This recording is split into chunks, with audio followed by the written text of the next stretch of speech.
A very good morning to all. This is Siddharth Shukla, and today I am going to make you all familiar with the concepts of international trade. What really the international trade is? International trade consists different transactions between the resident of different countries. These transactions takes place between the resident and non-resident of different countries. This transaction is in form of economic transactions and financial transactions.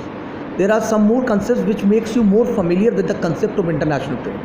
What really the international trade is? Whatever business we done across the national boundaries of our country is also known as international trade. Whatever business we done throughout the globe or across the globe. If we take an example of Sony Corporation of Japan, 50% Japanese employees are working there and 50% non-Japanese employees are working there.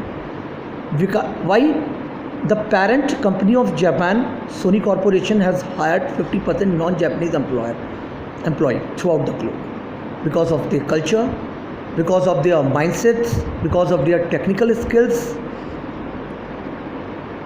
All these parameters and factors matters.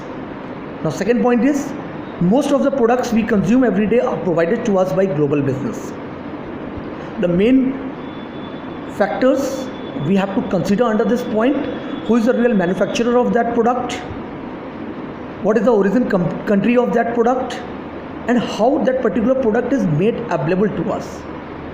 It should be provided by retailers, or you directly purchase from internet, or you are directly purchased from the foreign country or abroad, the agent of that particular country. All these things matter under this point. Now, the third point is, managing an international business is more complex than running a domestic business. You have to study the culture of a particular country. What are the export documentation procedure of that particular country? What are the import documentation procedure? The time when you settle down your business in that particular company, the company should be Japan, China, or ASEAN countries, or SAARC countries, or NAFTA, Scandinavian countries, or the countries those who are not the part of these regional economic grouping institutions. So all these things matters. Like you just take an example of culture. You have to visit at the time when you are just settling down your business in other countries. At that time, first you have to visit to that country, you have to study the culture of that country, or your business meetings do not clash with the holidays of that particular countries. So all these factors you have to study when visiting or settle down your business in abroad. Fourth point, a layperson has a negative perception about the role of the government. There are some political global risks like confiscation, like nationalism, like domestication, like expropriation. Now, what is confiscation?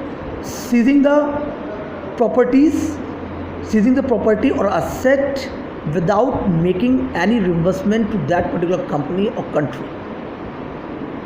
Expropriation, less severe but still drastic.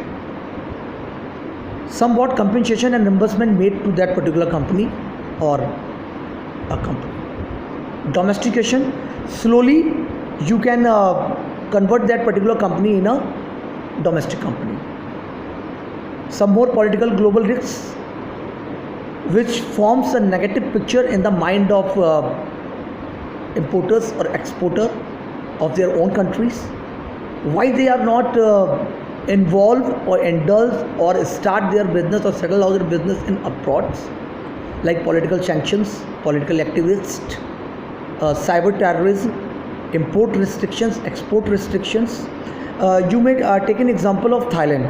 Thailand mandatory. There is a mandatory rule for all the milk meat product companies, or those who want to settle down or start their business or just sell down the product, milk meat products. They mandatory compulsory